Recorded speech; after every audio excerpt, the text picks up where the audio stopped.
Okay, so the bread's been proving for a couple of hours.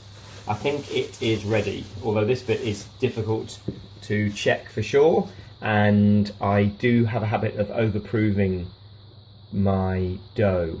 Some people leave it for an hour on the bench and then cook, and then some people leave the dough overnight in the fridge with also equally good effects. I do have been told, and I do sort of semi-believe that this push down and see that the dough just leaves the vaguest of imprints of your finger and then re-expands over the next 5 or 10 minutes isn't a bad way to assess whether your bread is proved correctly. So we're going to cook it. The oven has been preheating at its maximum, so 250, 260 on my oven, although it's probably more like 230 real temperature, for the last 40 minutes. And I've put some steam in the bottom just by throwing some water in the bottom of a hot pan. You can see in the background we have a Le Creuset pot as an example of something you can cook in. The downside of the Le Creuset pot is that you may well destroy it by cooking it at such high temperatures. Some friends of mine, they've actually had the handles melt in the oven because it's been so hot, and it does stain it. Also got to be very careful when you put the bread in that you don't burn your forearms, which again has happened not only to me but to others. And then you could also cook your bread underneath a plant pot. So I bought a $15 plant pot and the lid that just seals the hole, and that I use to retain the heat and also the moisture of my bread. And I cook the bread under on top of a floor tile. But actually today I'm going to use what I favour, which is a Portuguese chicken pot. You can buy those for about $40 and it's been in the oven preheating.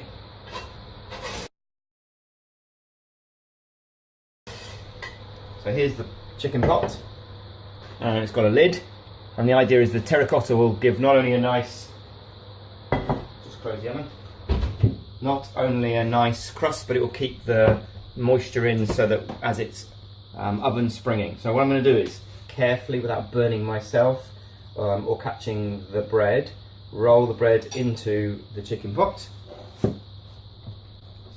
and then actually this doesn't need a huge amount of flour dusting on top. You can dust it with a bit of flour if you like, and then slash it again pretty much however you would like. So this one I'll do some S's, and I tend to use a scalpel or a craft knife to cut the bread. Some people use a bread knife. The problem with a bread knife in a chicken pot is that you can't get the angle right. So these are about 1 centimetre, and you can just see that the dough, let me zoom in, that the dough is just pulling apart, and you can see inside it looks like it's nice. Bring it out of the light. Nice dough that's not collapsed on itself. This will probably be a nice prove. So I'm going to seal it, put the lid on. I'm going to cook it for 25 minutes at 250, and I'm going to re-steam it because this is not water or airtight. I'm going to re-steam it at 10 minutes. Put it in the oven.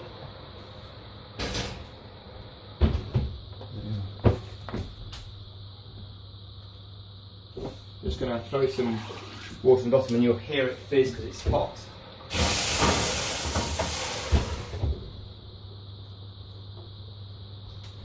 That's the first steam. I'll re-steam it again and I'll show you. So that's the chicken pot in the oven, and it's got steam in it.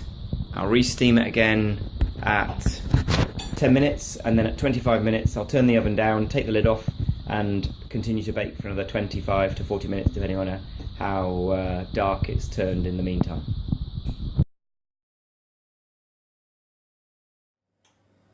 Okay, so it's 25 minutes after the bread went in, so I'm going to turn the temperature down to 200.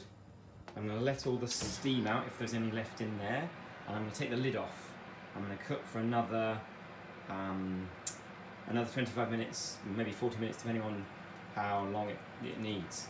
I'm going to see if I can take the lid off one-handed, so you guys can see the big reveal. Oh, I don't know if I'm allowed to.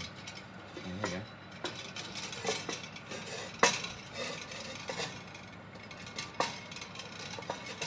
There we go. Ah, there we go. Look at that. Look at that. So we've had nice oven spring already. Interestingly, this chicken pot doesn't necessarily have the greatest seal, so it has already started to brown on top. That's okay, but ideally I'd want it to stay silky white, yellowy colour until the lid comes off, which is as maximum amount of oven spring as I can get, although that's looking pretty good. Okay, so I'm going to put it back in the oven. I'm going to let it, actually, I might twist it round because often ovens are not even, and then we're going to cook it for another 20 minutes.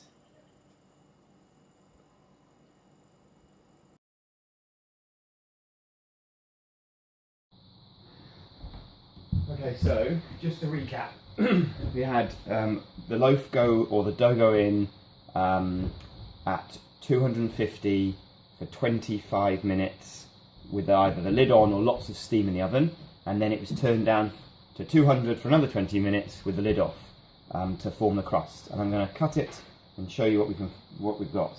Looks lovely.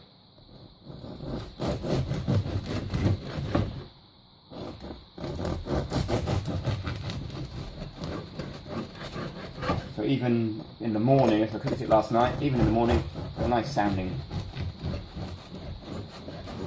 crust, and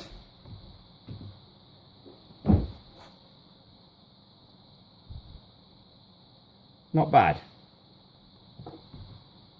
Smells great. Looks pretty good. This is the loaf that was rolled, and as you can see, it does retain some of that.